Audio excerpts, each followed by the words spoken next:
Bonjour, aujourd'hui, dans le cadre du cours sur comment rédiger un cahier de charges pour un projet digital, nous allons voir les spécificités du cahier des clauses techniques particulières, CCTP. En effet, le cahier des clauses techniques particulières a des caractéristiques.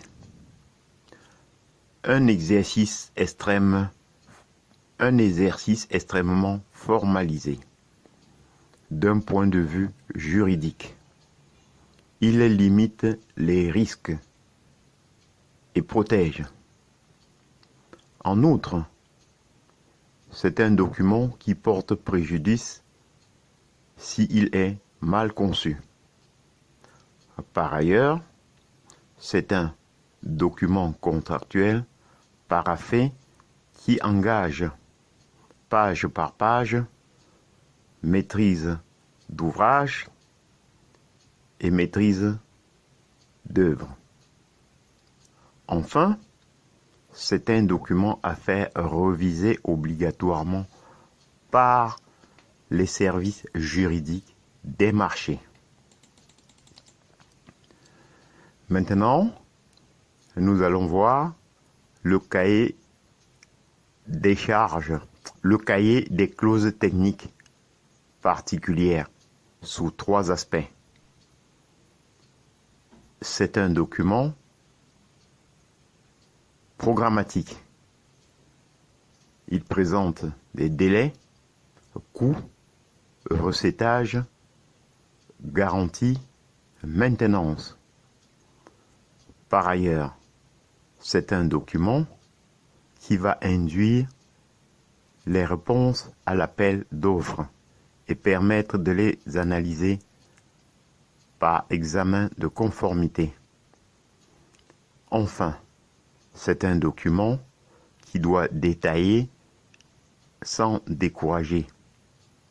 Sinon, l'appel d'offres est infructueux. Personne ne répondra.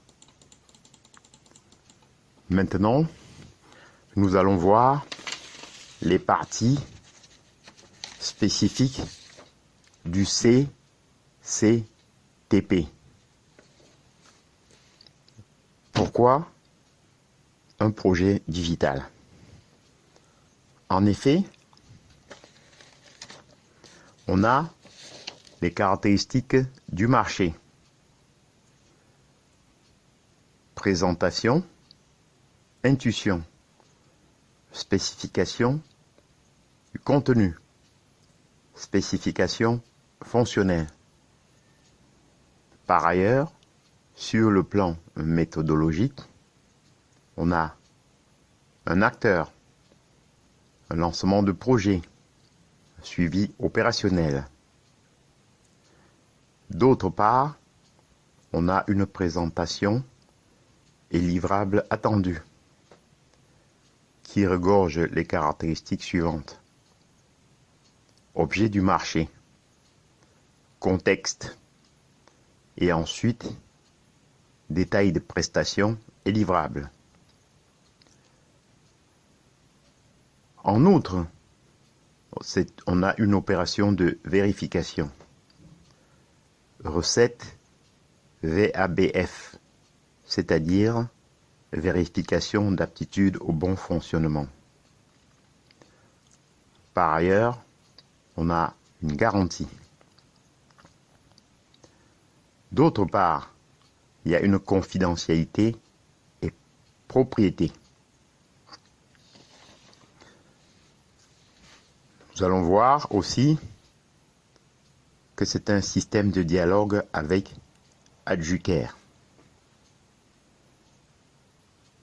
En outre, il y a un calendrier prévisionnel et phasage. Dans ce calendrier prévisionnel et phasage, on a un délai de développement et VABF. c'est-à-dire vérification d'aptitude au bon fonctionnement.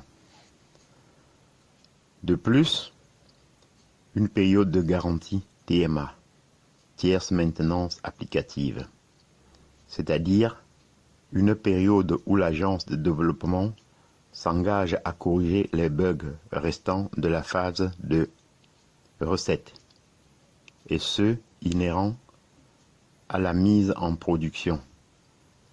Cela a pour objectif d'avoir une application fonctionnelle et stable pour les utilisateurs. Au cours de la période de garantie TMA, il y a une maintenance corrective, une maintenance applicative et une maintenance évolutive. Par ailleurs, il y a un calendrier de réalisation et de réalisation et l'approvisionnement et de sous-traitance. Enfin, il y a une procédure de fonctionnement.